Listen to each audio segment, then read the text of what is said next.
Hey, Optimists, it's Gary from the Optimum Institute. We unified physics, link in description. Everything I say here at the Optimist Report is theory. It could be wrong in part or in total.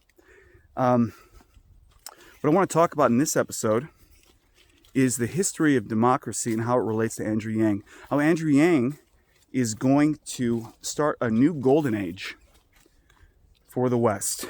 Okay, so let's talk about democracy. How did it start? You know where democracy was founded? It was founded in ancient Athens. Okay, Greece. Long time ago.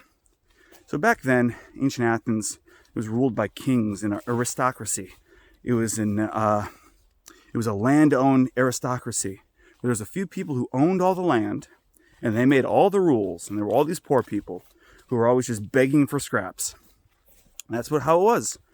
And then the landowner aristocracy were like, you know what would be even better than being like absolute rulers?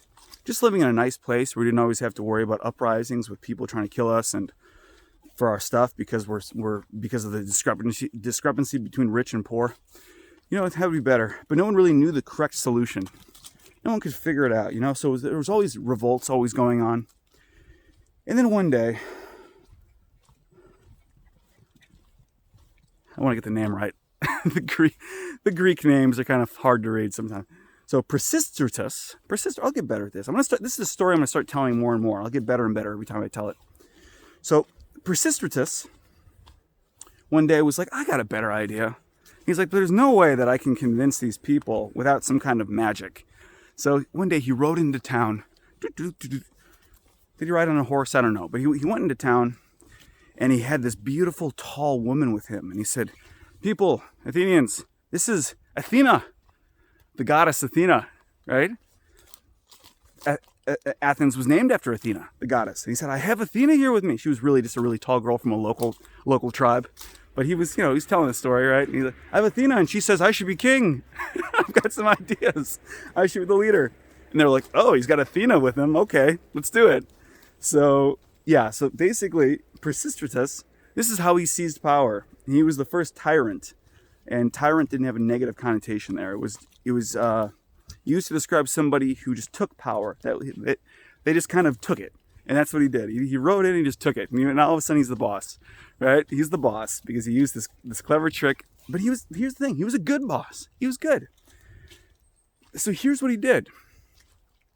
Here's how he quelled all the uprisings. He was like, okay, we've got a few people with all the land, all the power, all the money, all the wealth, right? What we're going to do is and by the way, the aristocracy was in on this. He got them in on it. So they were looking for a way out too. And this is how they figured they were going to do it. So Pisistratus was like, okay, from now on, we are going to divvy up the land. So you get some, he was like the Athenian Oprah. He was like, you get some land, you get some land, you get some land. And he dispersed all these spoils, all this wealth among the people. And he said, from now on, what is going to be driving our tribe will be this idea of personal merit, that anyone can rise to the top. And it will be this idea that we're all in this together, that we share. That was the big thing, sharing, right? And they teach you that in kindergarten, and we all forget it as adults. It's like we regress. Like when we're kids, we're like, yeah, you got to share, it's good. And then you're adults, and you're like, step on your neighbor's face, get ahead. Our society's so sick. I could spend an entire episode talking about that, by the way. I probably should. About how we forget all the lessons of childhood. Like, oh, we should share and be nice. And then you go and you join the adult world, and it's like, no, you should take bread out of your neighbor's hands and step on their face to get ahead. And the system's set up that way. Our modern system is set up that way. I could talk a lot about it. I'll save that for another episode. So now, Pisistratus has this idea. He's going to share with all the people. It turns out to be a really good idea. So good, in fact, that a few generations later, the Spartans come down. The Spartans, like, this is Sparta, the savage warriors, right? They've got a reputation for being savage warriors, because they were. They come down. They try and take over Athens. And it becomes clear, they take over Athens, and they try and revert Athens back to an aristocracy. And they're like, the Spartans should be king, and you all should be peasants again. So they try and revert it back. And here's what happens. Here's the really amazing part. The society that Precipitatus had built, this idea of personal merit, of individuality, of personal freedom, personal, where anybody can get ahead, anybody can own land. This whole idea was so stable and strong that even after the Spartans come in and they vanquish all the leaders, they banish and kill all the leaders, that the people rose up, and arguably for the first time in human history, the people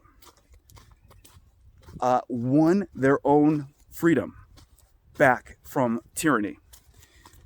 And so now what, right? They defeat the Spartans. The Spartans run away. Now you've got all these Athenians who are just people. There's no like divinely ordained leader right now. You know, usually it's like, even Precipitatus was like, the goddess Athena says I should be king. But now it was the people. There's no divinely given leader. So who's gonna make the rules, right? That's when they had a brilliant idea. They were like, oh my gosh, we should make the rules. And they did. That's where at this place called, again, I'm going to get better at reading these names as I tell the story more and more. Ecclesia of Demos in Athens. They decided, Demos became democracy. Demos, they decided the people will make the rules through democracy, right? And now what happens? Now the people are in charge. The people are in charge. What happens? Athens goes on to be the center of the Greek world. It becomes their biggest advantage. People-powered society. And then they go and they become the light of Greece. So, I think that's all I wanted to say about that. Oh, yeah. So, what do I mean by they went on to... You know what? Stop. Rewind. No. Athens didn't just become the light of Greece. They became the light of the whole world to this day. And what do I mean by that? What did Athens invent? You heard of a word like athletics? That comes from Athens. Athletics, Athens, because of the Olympics, right? They invented athletics. They invented academia. Academia was invented in Athens with Plato, the Optimum Institute. We are inspired by Plato. We are a Platonic academy, arguably the first modern Platonic academy. So Athens invented academia. They invented medicine. You've heard of Hippocrates, the Hippocratic Oath that all the doctors take, the Hippocratic Method, Hippocratic School of Medicine. This is all from ancient Greece. They invented medicine. They invented literature with Homer, invented literature and plays and modern art, and what we think of as our kind of style of art, this kind of sculpture style, paintings, sculpture, so much. They invented the court system, that people are tried by their peers.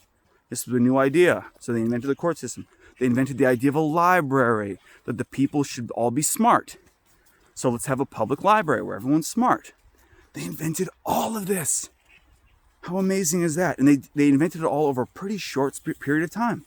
And it was all because of this idea that the people are in it together and the people should share, and that you spread the wealth. And that if you create a system of incentives, and this, by the way, this was all self-organizing. There was no kind of king at the top saying, okay, you build this, you build that, you build that. It was all self-organizing because of this idea. There were leaders, but largely it was self-organizing by this idea that if you give people the correct incentives, if you all give them some skin in the game, they will do what's right, because human beings are naturally good. This was an idea that they had. Nowadays, it's the exact opposite. Nowadays, the idea that people are naturally evil.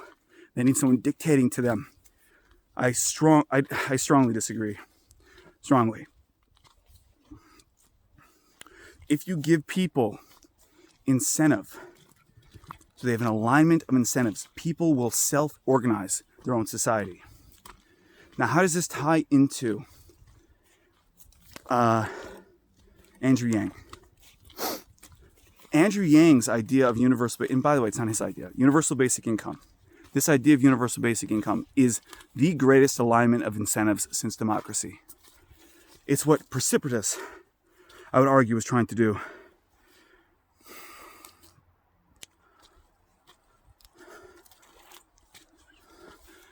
And he did. That's what he did. He would give out land. He would give out all these things. It was to spread it out. That was the idea.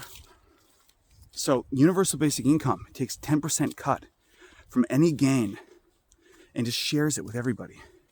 Right? I've talked in other videos about why this is good. That's the idea. Now even alignment of incentives. We're no longer crabs in a bucket. Now we're all working in the same direction. Because when you win, I win. And when I win, you win. Andrew Yang's idea to lift everyone out of poverty, and that's really what it was. Precipitous. That was the idea. Raise everyone out of poverty. Free everyone from this hierarchy of needs. When we free everyone from basic survival, they will do great things. That was the whole idea. And we can do that. We can do it. We can end American poverty. It will be a new golden age. Really, really. A new golden age. Universal basic income. Yeah, let's do it. We have the power to do this. Let's do it. Okay, talk to you later. Bye.